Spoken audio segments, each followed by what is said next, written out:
Good morning, good afternoon, good evening. जो भी जब ये वीडियो देख रहा है, मैं आनंद रेगवार पारस एजू वर्ल्ड में आपका स्वागत करता हूँ।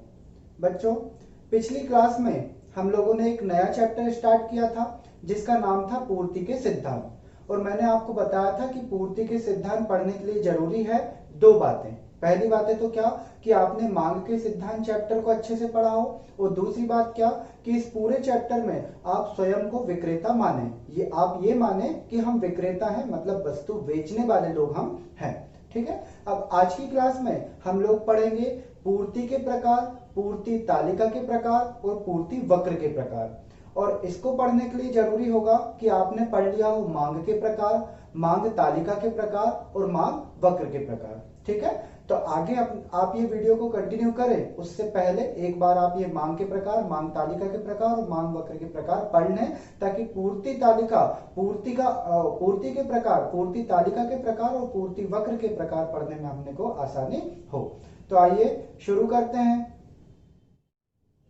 सबसे पहले बात करेंगे हम पूर्ति के प्रकार की, कि पूर्ति कितने प्रकार की होती है। तो पूर्ति हमारी रहेगी दो प्रकार की। पहली होगी हमारी व्यक्तिगत पूर्ति और दूसरी होगी हमारी बाजार पूर्ति, है ना।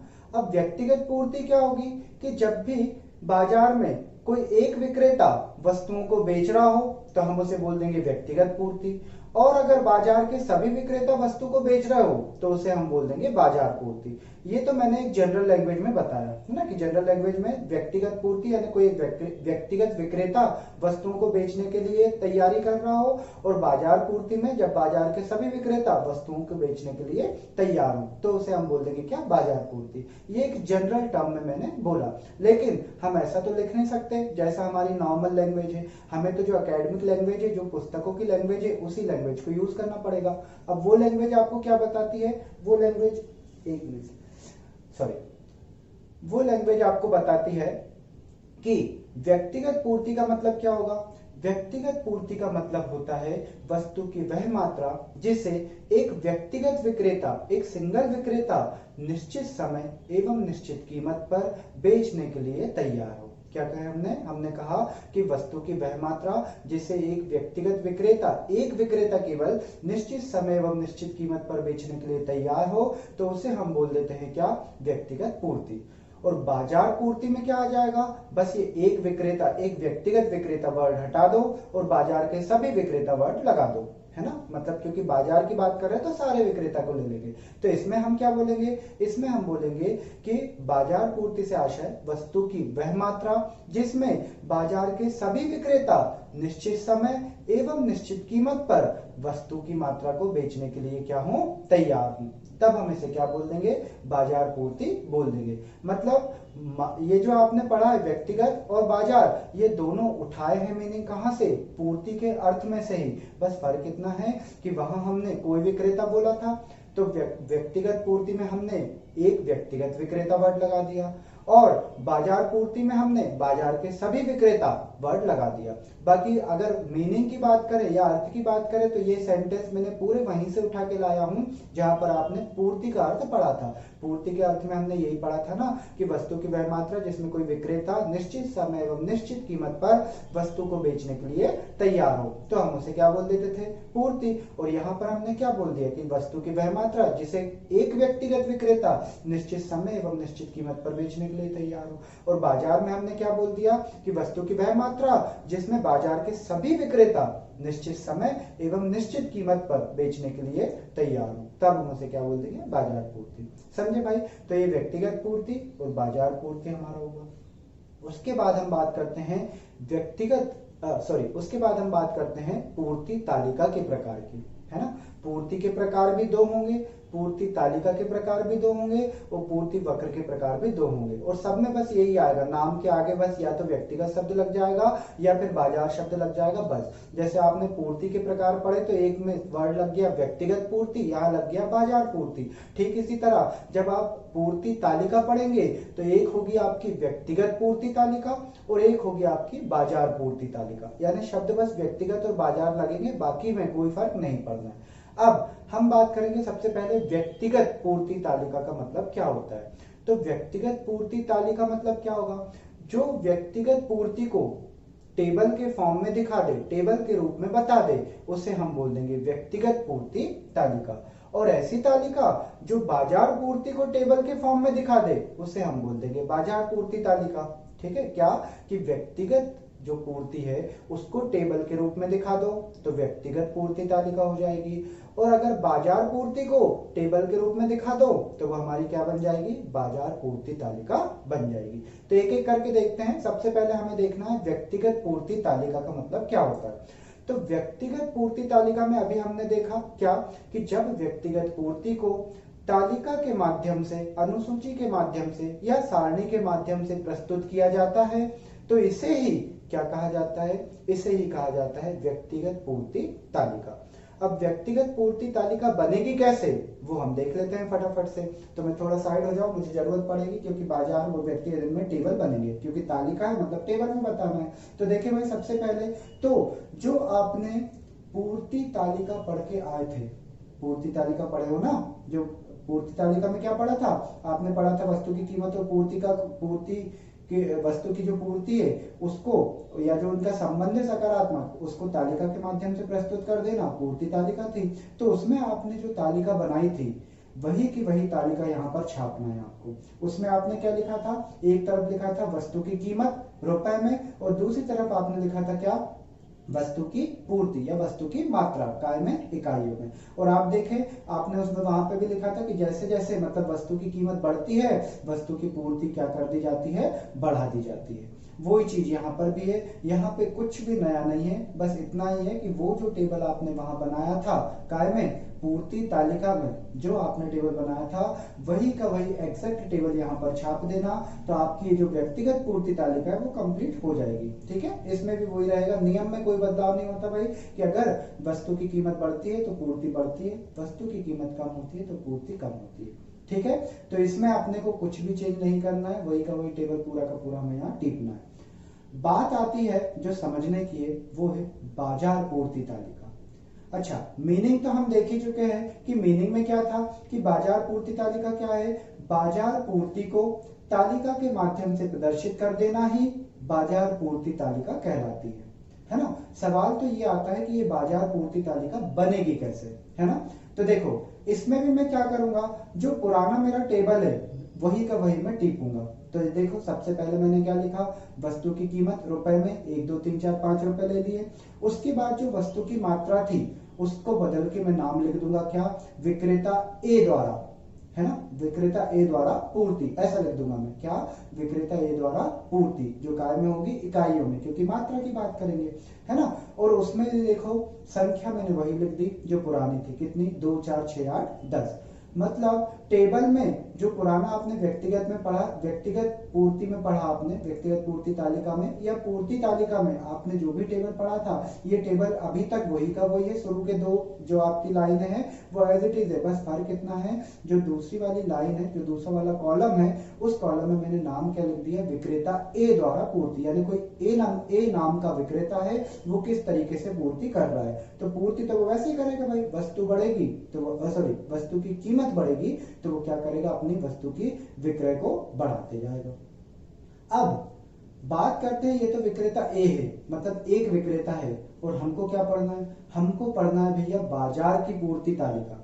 मतलब बाजार पूर्ति तालिका में तो बाजार आएगा, बाजार में एक से ज्यादा विक्रेता होने चाहिए, क्योंकि हमने पढ़ा था ना बाजार पूर्ति में क्या, बाजार के सभी विक्रेता जब बेचने को तैयार हो, तो सभी विक्रेता मतलब एक से तो ज्यादा ही होना चाहिए ना। कौन सा बाजार है जहाँ एक ही व्यक्ति दुकान लगा के बैठा है, बहुत सारे दुकान लगा के बैठते हैं, तो हमें यहाँ बहुत सारे विक्रेता लिखने पड़ेंगे। तो हमने लिखा एक तो क्या, विक्रेता ए, अब इसी तरह हम एक विक्रेता बी लिख देते हैं। अब विक्रेता बी भी क्या करेगा, बेचेगा काय में, इकाइयों में, तो विक्रेता बी द्वारा वस्तु का विक्रय हम लिख रहे हैं इकाइयों में।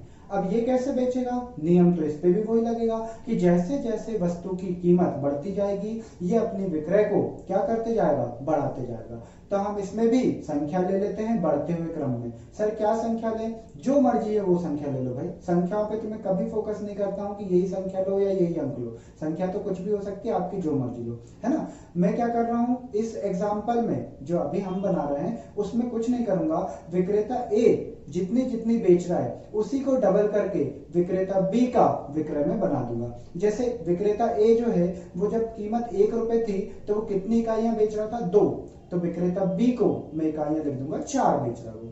इसी तरह जब 2 रुपए थे तो विक्रेता ए कितनी इकाइयां बेच रहा था, 4, तो विक्रेता बी की मैं इकाइयां कर दूंगा 8। फिर विक्रेता ए ने 6 इकाइयां बेची तो मैं यहाँ 12 कर दूंगा विक्रेता बी की।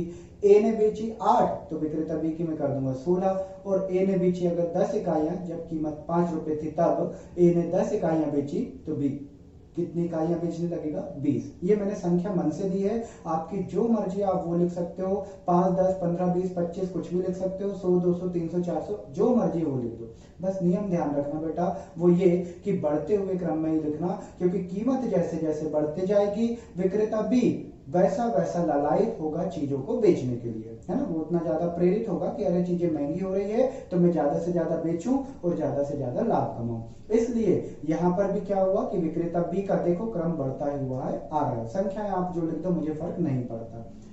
ये तो हमने क्या देखा, ए ने कितनी बेची, बी ने कितनी बेची। तो भैया ए कितनी बेच रहा, बी कितनी बेच रहा, ये तो व्यक्तिगत विक्रेता हुए, और व्यक्तिगत विक्रेता हुए तो व्यक्तिगत पूर्ति की बात कर रहे हैं, और हमको व्यक्तिगत पूर्ति थोड़ी पढ़ना है। हमारे टॉपिक का नाम क्या है, बाजार पूर्ति। तो हम बाजार पूर्ति तालिका देख रहे हैं, तो इसमें बाजार की पूर्ति कहाँ दिख रही है, तो ए की दुकान में क्या विक्रय हो रहा, बी की दुकान में क्या विक्रय हो रहा, वो दिख रहा है हमको। तो हमको देखना है क्या, बाजार का विक्रय। तो बाजार के विक्रय के देखने के लिए हम क्या करेंगे, हम यहाँ पर लिखेंगे बाजार पूर्ति। और बाजार पूर्ति कैसे आएगी, जब ए ने कितना बेचा, बी ने कितना बेचना है, सी ने कितना बेचना है, जितने भी लोग हैं सबको जोड़ दो तो आ जाएगा बाजार की पूर्ति, कि बाजार कितना बेच रहा है। तो यहाँ पर हमने केवल ए और बी रखा है, आपको सी वाली लाइन बनानी है, सी बना लो, डी बनानी, डी बना लो, जितनी बनाना उतनी बना लो। बाजार की जब पूर्ति की बात आएगी तो जितनी भी आप लाइन बना रहे हो, ए बी सी डी जो भी बनाना है उसको आप क्या कर देंगे, जोड़ देंगे। ठीक है, तो हमारी बाजार पूर्ति आ जाएगी काय में, इकाइयों में। ठीक, तो यहां पर हम देखें बाजार पूर्ति कैसे निकालेंगे, हम ए ने कितना बेचा उसको और बी ने कितना बेचा उसको, दोनों को जोड़ देंगे तो क्या आ जाएगी, बाजार पूर्ति। अब देखो जरा, जब कीमत 1 रुपए थी तो ए कितना बेच रहा था, ए बेच रहा था 2 इकाइयां, बी कितनी बेच रहा था, बी बेच रहा था 4 इकाइयां। तो टोटल बाजार कितनी इकाइयां बेच रहा है, बाजार मिलके बेच रहा है टोटल 6 इकाइयां, क्योंकि बाजार कैसे बना, सारे विक्रेताओं का विक्रय को मिला दो।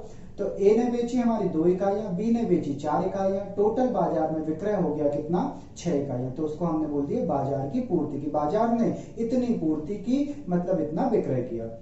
जब कीमत 2 रुपए हुई तो 2 रुपए कीमत में देखो ए कितनी इकाइयां बेच रहा था, 4, और बी बेच रहा था 8, मतलब टोटल 4 प्लस 8, बाजार ने कितनी पूर्ति करी, बाजार ने पूर्ति करी टोटल 12। जब कीमत 3 रुपए थी तो ए बेच रहा था 6 इकाइयां, बी बेच रहा था 12 इकाइयां, टोटल हो गई 6 और 12 18 इकाइयां। तो यह 18 इकाइयां बेच दी, पूरी बाजार की पूर्ति कहलाई। फिर जब 4 रुपए कीमत हुई तो ए ने बेची 8 इकाइयां, बी ने बेची हमारी 16 इकाइयां, टोटल पूर्ति हुई बाजार की 24 इकाइयां। कीमत 5 रुपए हुई तो ए ने बेची 10 इकाइयां तो बी ने बेच दी 20 इकाइयां। ए और बी दोनों विक्रेताओं की पूर्ति को मिला दिया तो टोटल बाजार की पूर्ति आ गई कितनी, 30 रुपए, सॉरी 30 रुपए नहीं 30 इकाइयां।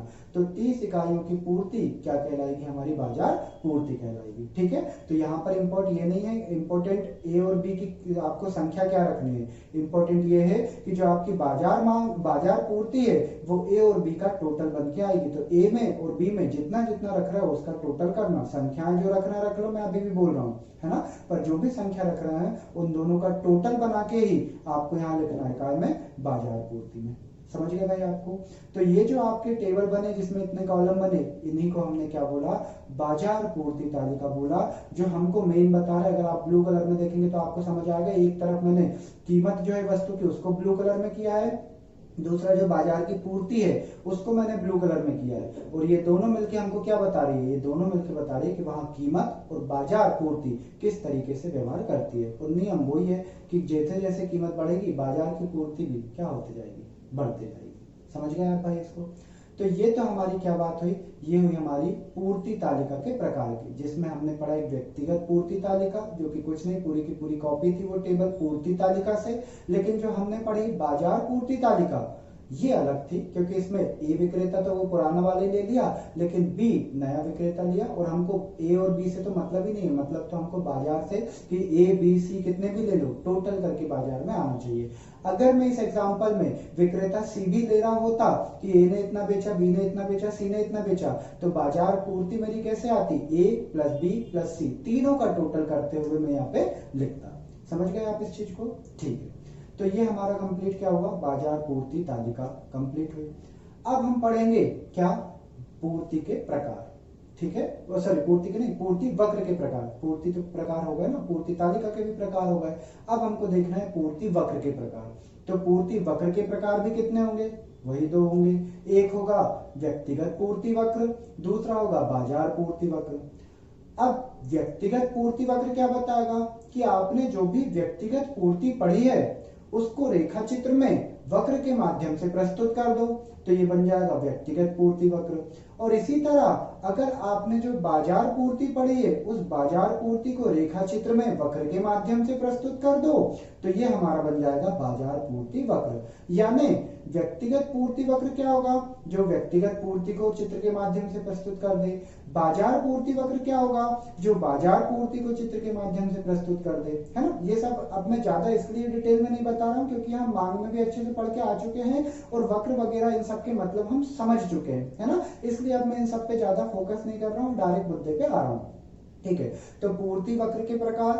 पूर्ति वक्र में पहला प्रकार कौन सा, व्यक्तिगत पूर्ति वक्र। और हम इसमें क्या बताएंगे कि व्यक्तिगत पूर्ति वक्र क्या होता है कि व्यक्तिगत पूर्ति को जब रेखा चित्र के माध्यम से प्रस्तुत किया जाता है तो इसे हम व्यक्तिगत पूर्ति वक्र कहते हैं। क्लियर है भाई। अब इसमें बनाने की आएगी भाई ग्राफ की बात, चित्र की बात। तो चित्र में क्या बनाएंगे, एक्स अक्ष और वाई अक्ष चाहिए।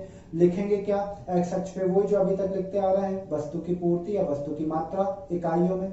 वाई अक्ष पर क्या लिखते आ रहे हैं, वस्तु की कीमत रुपए में, यहाँ पे भी वही चल रहा है। ठीक है, और जब हमने व्यक्तिगत पूर्ति तालिका पढ़ी थी, सुनना भाई ध्यान से, जब हमने व्यक्तिगत पूर्ति तालिका पढ़ी थी तो मैंने क्या कहा था, तालिका को टीप लो, कॉपी कर लो काय में से, जो आपने पूर्ति तालिका पढ़ी है वही की वही पूर्ति तालिका उठा के रख दो काय में, व्यक्तिगत पूर्ति तालिका में। ठीक इसी तरह जो आपने पूर्ति वक्र पढ़ा है, अभी कल की क्लास में पढ़ा है ना, जो आपने पूर्ति वक्र पढ़ा है वही का वही वक्र पूरा का पूरा टीप दो कहां पर, व्यक्तिगत पूर्ति वक्र में। यानी व्यक्तिगत पूर्ति तालिका में आप पूर्ति तालिका उठा के टीप दो और व्यक्तिगत पूर्ति वक्र में आप पूर्ति वक्र उठाकर टीप दो। तो व्यक्तिगत पूर्ति वक्र में आपने क्या देखा था, मैंने आपको बताया था कि जब भी किसी के किन्हीं दो चरों के बीच में धनात्मक संबंध होता है तो उसकी रेखा हमेशा कैसी होती है, बाएं से दाएं बढ़ती हुई रेखा होती है। और हम तो वहां देख ही चुके हैं किस तरह बढ़ती है, इसलिए मैं इसको डायरेक्ट बना दे रहा हूँ कि ये रेखा मैंने ऐसी सीधी बना दी, सीधी मतलब इन द सेंस कि लेफ्ट बाएं से दाएं जाती हुई ऊपर बढ़ती हुई रेखा मैंने बना दी। और इसी को मैं क्या नाम बोल दूंगा, इसको मैं नाम बोल दूंगा व्यक्तिगत पूर्ति वक्र। और व्यक्तिगत पूर्ति वक्र में है क्या, ये वही बता रहा है कि कीमत बढ़ने पर वस्तु की पूर्ति बढ़ती है और कीमत कम होने पर वस्तु की पूर्ति कम होती है। यानी दोनों चीजें सेम दिशा में चलती है, कीमत बढ़ी तो पूर्ति भी बढ़ी, कीमत गिरी तो पूर्ति भी गिरी। तो दोनों बढ़ रही हैं या दोनों गिर रही हैं। जब भी ऐसी सिचुएशन आती है उसके ग्राफ हमेशा इसी तरह बनते हैं, बाएं से दाएं बढ़ते हुए ऊपर। क्लियर है, ये हमने देखा क्या, व्यक्तिगत पूर्ति वक्र। अब ये तो हमने टीपा देखा भी कहा, समझा भी नहीं इसको, तो हमें समझना जो है वो है बाजार पूर्ति वक्र को। अच्छा, बाजार पूर्ति वक्र का मीनिंग तो हमने देख लिया क्या, कि जब बाजार पूर्ति को आप चित्रात्मक प्रदर्शन कर दो, चित्र के माध्यम से प्रस्तुत कर दो, वक्र के माध्यम से दिखा दो, तब उसे आप क्या बोलने लगोगे, बाजार पूर्ति वक्र बोलने लगोगे। ठीक है, उसमें तो कुछ कोई बड़ी चीज नहीं है, पर हमको यहाँ देखना है उसका वक्र बनेगा कैसे। तो वक्र कैसे बनेगा, ग्राफ वही, एक्स अक्ष और वाई अक्ष तो हमको वही लेना है, एक्स अक्ष पे वही वस्तु की मात्रा, वाई अक्ष पर वस्तु की कीमत। ठीक है, ग्राफ कैसे बनेगा वो समझो। देखो अब यहाँ पर जो हम जब भी ग्राफ बनाते हैं वो हमेशा तालिका को देख के बनाते हैं। ठीक है, तो यहाँ पर हमको क्या करना है, यहाँ पर तालिका में देखो वस्तु की कीमत थी तो वो हमने ले ली वाई अक्ष पर, मात्राओं को लेना हमें एक्स अक्ष पर, वो भी हमने यहाँ पर लिख दिया। लेकिन उसके बाद उस तालिका में विक्रेता ए ने कितनी पूर्ति करी वो दिख रहा था, विक्रेता बी ने कितनी पूर्ति करी वो दिख रहा था, और बाजार की पूर्ति कितनी हुई वो दिख रहा था तालिका में। अब वही चीज हमको ग्राफ पे बनानी है, तो कैसे बनेगी देखो, आप पूर्ति वक्र है तो बनेगा तो बढ़ता हुआ, इसमें तो कोई संदेह नहीं है, बाएं से दाएं बढ़ता हुआ ही बनेगा। इसलिए मैं पहला पूर्ति वक्र बना दे रहा हूं और उसको लिख देता हूं विक्रेता ए द्वारा पूर्ति, कि विक्रेता ए ने इस तरह की पूर्ति की, तो ये विक्रेता ए का पूर्ति वक्र हो गया। ठीक इसी तरह मैं उसी के बाजू में राइट हैंड साइड एक और पूर्ति वक्र बना दूंगा, जो किसका बन जाएगा, विक्रेता बी का। तो विक्रेता ए का पूर्ति वक्र, और उसी के थोड़े राइट हैंड साइड में बना दूंगा विक्रेता बी का पूर्ति वक्र। तो ये ए और बी के तो बन गए, लेकिन हमको ए और बी से तो इतना मतलब है ही नहीं, हमें तो दिखाना है बाजार का पूर्ति वक्र कैसा बनेगा। तो ए और बी के साइड में ही मैं किसका पूर्ति वक्र बना दूंगा, बाजार का। तो ये मैंने एक और बना दिया बाजार का पूर्ति वक्र। लेकिन अगर आप इन वक्रों को गौर से देखें तो आप देखें ए का पूर्ति वक्र, विक्रेता ए का पूर्ति वक्र और विक्रेता बी का पूर्ति वक्र दोनों एक जैसे दिख रहे हैं, लेकिन जो बाजार का पूर्ति वक्र है वो थोड़ा तिरछा दिख रहा है, मतलब एकदम सीधा वैसा नहीं जा रहा जैसा ए और बी जा रहा है सेम दिशा में, जिनको हम बोलते हैं समानांतर रेखा या समांतर रेखा, है ना। तो वैसा नहीं है, थोड़ा सा दूर होते जा रहा है ना। जैसे जैसे बाजार वक्र बढ़ रहा है, ऊपर हो रहा है, वैसे वैसे वो दूरी बनाते जा रहा है, और वो बनाएगा भी। क्यों? क्योंकि जितना बाजार का वक्र हमेशा बड़ा होगा उसके विक्रेताओं के वक्र से।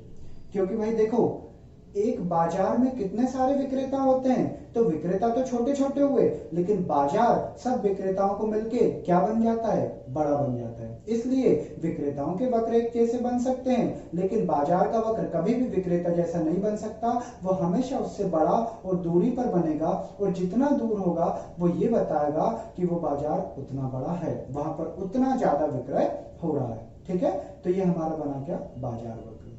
तो मैंने आपको बताया कि ये ठीक वैसे ही जैसे मांग, अगर आप मांग में पढ़े हो तो मांग में भी कुछ इसी तरह के नियम कानून लगे थे।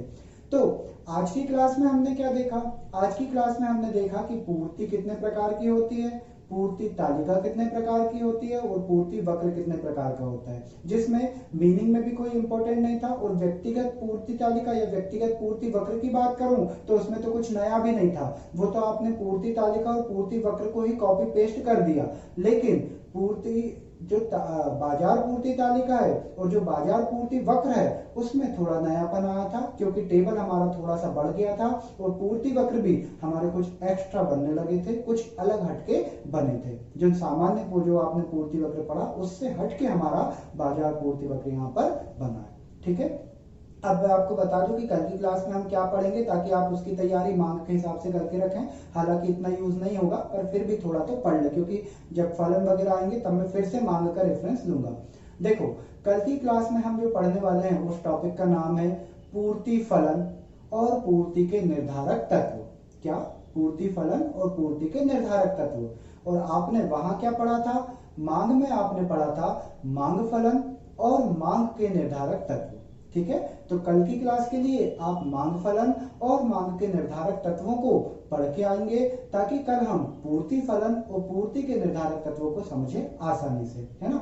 हालांकि ज्यादा काम नहीं आएगा, मैं पहले बता रहा हूँ, पॉइंट भी रिपीट नहीं होंगे, लेकिन तरीका और स्टाइल हमारी वही रहेगी जो हमने मांग फलन और मांग के निर्धारक तत्व में पढ़ा था। इसीलिए मैं आपको बोल रहा हूँ पढ़ के आओ, है ना, क्योंकि जो कंटेंट है वो सब कुछ नया ही होगा कल की क्लास में, लेकिन जो तरीका है, जो स्टाइल है, वो स्टाइल वहीं से कॉपी की जाएगी। कैसे? जो अपन ने पढ़ा है में। इसका मतलब ये है कि जो स्टोरी है वो नहीं रहेगी, हीरो हीरोइन वही पुराने वाले चलने वाले हैं जो मांग में आपने पढ़े थे। ठीक, इसलिए कल की क्लास के लिए मांग फलन, मांग के निर्धारक तत्व एक बार पढ़ लें। ठीक, कल हम शुरू करेंगे हमारा नया टॉपिक। तब तक के लिए bye bye to all of you, thank you so much.